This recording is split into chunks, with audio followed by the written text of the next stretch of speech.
Hello friends, नमस्कार। आज मैं बनाने जा रही हूँ जन्माष्टमी स्पेशल मेवा पाक। एकदम ट्रेडिशनल और पारंपरिक तरीके से बनाऊंगी और इसे बनाना बहुत ही आसान है। अगर आप इसे पहली बार ही बना रहे हैं तो आप इसे भी फटाफट बना लेंगे। तो चलिए इसे बनाना शुरू करते हैं। इसके लिए मैं गैस पे कढ़ाई रख दी हूँ और उसमें 1 से 1.5 चम्मच देसी घी डाल दिए हैं। उसके बाद ये हम ड्राई फ्रूट्स डाल दे रहे थे। इसमें पहले मैं बादाम और काजू एक ही में डाल करके इसको रोस्ट कर लेंगे। तो दोनों एकदम इक्वल है, बराबर में ही हैं। तो अब इसको हम ड्राई फ्रूट्स को फ्राई कर लेते हैं। और कहीं कहीं इसे पंचमेवा पाक भी बोलते हैं, क्योंकि 5 किस्म के ड्राई फ्रूट से ये बनता है।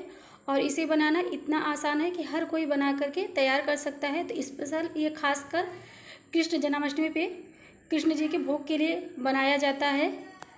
या फिर अगर आपको थोड़ा बहुत कमज़ोरी भी है तो कमज़ोरी में भी इसे आप बना करके खा सकते हैं। बहुत ही हेल्दी भी रहता है, क्योंकि पूरा ये जो पंचमेवा पाक बनता है एकदम ड्राई फ्रूट्स का बनता है, तो इसलिए हमारे लिए हेल्दी भी होता है। तो अब इसे ये जो ड्राई फ्रूट्स है, काजू और बादाम, देखिए भून गया है। अब इसको हम निकाल लेते हैं। तो बहुत ज़्यादा इसे ब्लैक नहीं करना है, हल्का सा रोस्ट हो जाए बस। और ये हम डाल दे रहे हैं इसमें किशमिश। तो इसमें हम घी नहीं डाले हैं, जितना घी बचा था मेरा उसी में हम ये किशमिश को डाल करके भून लेंगे। तो ये बहुत जल्दी भून जाता है किशमिश, बिल्कुल भी टाइम नहीं लगता है। तो देखिए कैसे ये बड़े साइज़ का होना चालू हो गया है। तो यहाँ पे तीनों जो काजू और बादाम किशमिश तीनों हम बराबर में लिए थे, आधी आधी कटोरी तीनों लिए थे। तो कोई ज़रूरी नहीं है कि आप तीनों बराबर ही लें, कोई कम ज़्यादा भी कर सकते हैं, वो आपके ऊपर डिपेंड करता है। तो ये देखिए कितने अच्छे से जो किशमिश है बहुत ही अच्छे से फूल गई है। अब इसको हम निकाल लेते हैं। उसके बाद ये हम लिए हैं 1 कटोरी मखाना। तो इसको भी उसी कढ़ाई में हम डाल देंगे, जो घी बचा था उसी में हम इसको भून लेंगे। तो जो हम काजू और किशमिश आधी आधी कटोरी लिए थे तो उसका जस्ट डबल लेना है। तो जितना आप ड्राई फ्रूट्स ले उसका डबल आपको ये मखाना लेना है। तो अब इसको हम डाल करके मीडियम लो फ्लेम पे रोस्ट कर लेंगे। तो सारे जो ड्राई फ्रूट्स हैं ना, मीडियम लो फ्लेम पे ही भूनना है, हाई फ्लेम पे नहीं भूनना है। 2 से 3 मिनट के बाद ये मखाना भी अच्छे से भुन चुका है। तो अब इसको हम निकाल देते हैं और अभी इसको हम रख देंगे जब ठंडा होने के लिए। तो मखाना जो है और ज़्यादा क्रिस्पी और कुरकुरा हो जाएगा। तो अब इसमें हम 1 चम्मच घी फिर से डाल देते हैं। और ये हम ले लिए हैं ग्रेट किया हुआ सूखा नारियल।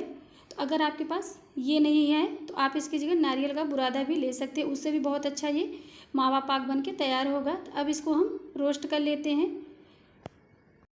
और नारियल जो है हमारा भून चुका है, हल्का सा इसका कलर चेंज हो गया है। तो अब इसमें हम डाल देते हैं 2 चम्मच पोस्ता का दाना। तो इसको खसखस भी बोलते हैं।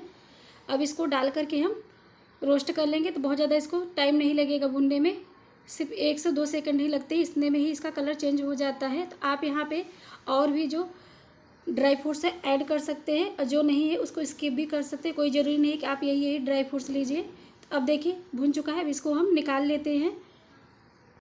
तो ये देखिए सारे ड्राई फ्रूट्स को हम भून करके अलग अलग निकाल लिए हैं। तो यहाँ पे हम फिर से आपको बोल रहे हैं, कोई भी ड्राई फ्रूट्स हम यहाँ पे नाप के बिल्कुल भी नहीं लिए हैं, आप अपने हिसाब से कम ज़्यादा कर सकते हैं। तो अब ये जो नारियल है और ये जो किशमिश है इसको हम ग्राइंड नहीं करेंगे, और काजू बादाम और मखाने को हम ग्राइंड करेंगे। तो ले लेते हैं एक मिक्सिंग जार, और पहले हम काजू और जो बादाम है उसको मिक्सिंग जार में हम डाल देंगे और डाल करके इसे दरदरा सा ग्राइंड कर लेंगे। तो बहुत ज़्यादा हमको इसको बारीकी पाउडर नहीं बनाना है, हल्का सा दरदरा ही होना चाहिए। तो ये देखिए मेरा ये जो काजू और बादाम था ग्राइंड हो चुका है। तो देखिए मैं आपको दिखा रही हूँ कितना दरदरा इसको रखे हैं। तो सेम इसी तरीके से इसे हमें पीसना है। तो अब इसी मिक्सिंग जार में हम मखाने को भी डाल देते हैं और इसको भी डाल करके दरदरा सा ही इसको भी पीस लेते हैं और इसको भी उसी में हम डाल देते हैं। तो ये जो नारियल का बुरादा है इसको हम ग्राइंड बिल्कुल भी नहीं करेंगे, न ही किशमिश करेंगे, इसको हम ऐसे खड़े ही डालेंगे। तो अगर आपका ये जो नारियल का बुरादा है थोड़ा सा बड़े टुकड़ों में है तो आप हल्का फुल्का ग्राइंड इसको कर सकते हैं। और सारी चीज़ों को एक ही में हम डाल करके अच्छे से मिक्स कर देंगे। तो मेरे यहाँ जैसे मावा पाक बनता है सेम उसी तरीके से मैं बना रही हूँ। तो मेरी मम्मी ऐसे ही मावा पाक बनाती थी। तो हर साल मेरे यहाँ ये मावा पाक ज़रूर बनता है, इसके बिना कृष्ण जी का भोग एकदम अधूरा रहता है। तो 56 भोग जो होता है उसमें से एक भोग ये भी रहता है प्रसाद। तो अब इसको हम मिक्स करके रख देते हैं साइड में। और उसके बाद ये हम ले लिए हैं गुड़, और इसको हम छोटे छोटे टुकड़ों में तोड़ लेते हैं पहले। तो ये देसी गुड़ है, इसलिए आपको देखने में थोड़ा सा कलर भी इसका हल्का सा चेंज लग रहा होगा, लेकिन खाने में बहुत ज़्यादा टेस्टी रहता है। तो हमारे ये गाँव साइड का देसी गुड़ है ये। और ये मावा पाक मैं चीनी से नहीं बनाऊंगी, गुड़ से बनाऊंगी, क्योंकि गुड़ हमारे स्वास्थ्य के लिए भी अच्छा होता है और इससे जो मावा पाक है बहुत ही सॉफ्ट और एकदम टेस्टी बनेगा। तो चलिए इसको भी हम तोड़ लिए हैं। अब चलते हैं गैस की तरफ और ये हम गैस पे कढ़ाई रख दिए हैं। उसमें ये जो गुड़ है उसको हम डाल देंगे और डाल करके थोड़ा सा हम इसमें आधी कटोरी से कम इसमें पानी डाल देंगे ताकि ये जो गुड़ है अच्छे से मेल्ट हो जाए। और अब इसे हम चलाते हुए गुड़ को अच्छे से मेल्ट होने देते हैं। 1 से 2 मिनट के बाद ये देखिए गुड़ जो है अच्छे से मेल्ट हो चुका है। तो अब ऐसे मीडियम फ्लेम पे हम थोड़ा सा इसे 2 मिनट के लिए और पका लेते हैं। तो जैसे आप तिल वाली पट्टी बनाते हैं सेम उसी तरीके से इसका पाक बनाना है। थोड़ी सी चिपचिपी होनी चाहिए। और ये देखिए ये जो गुड़ का पाक है बनके तैयार हो गया है। थोड़ा सा इसमें ताग जैसे निकलने लगा है। तो अब हम गैस का फ्लेम है एकदम लो कर देंगे और जो ड्राई फ्रूट्स हम मिक्स करके रखे थे इसको इसमें हम डाल देंगे और डाल करके ऐसे ही चलाते हुए 2 मिनट के लिए इसे में मीडियम लो फ्लेम पे ही हल्का सा मिक्स कर लेना है। तो बहुत ज़्यादा नहीं पकाना है, सिर्फ 2 मिनट के लिए। तो देखिए 2 मिनट में देखेंगे आप ये जो गुड़ वाला पाक था अच्छे से एब्जॉर्ब कर लिया है। तो अब इसको हम गैस का फ्लेम बंद कर देते हैं और एक थाली में हम थोड़ा सा घी लगा लिए हैं और ये जो पाक वाला मिश्रण था इसको हम इसमें डाल देंगे और डाल करके अच्छे से सेट कर देंगे। उसके बाद इसके ऊपर हम बारीकी कटा हुआ ड्राई फ्रूट्स डाल देते हैं। तो ये बिल्कुल ऑप्शनल है, आपको पसंद हो तो डालिए और नहीं तो फिर स्किप कर सकते हैं। अब इसको हम थोड़ा सा ऐसे चम्मच से चिपका देंगे ताकि ये जो ड्राई फ्रूट्स है बहुत ही अच्छे से इसमें चिपक जाए। और अब इसे हम आधे घंटे के लिए ऐसे ही छोड़ देंगे ठंडा होने के लिए। तो ये बिल्कुल भी हार्ड नहीं होता है, अच्छे से ठंडा होने दीजिए तब इसमें कट लगाइए। तो आधे घंटे के बाद ये जो हमारा मावा पाक है बहुत ही अच्छे से ठंडा हो गया है। तो अब इसमें हम कट लगा लेते हैं।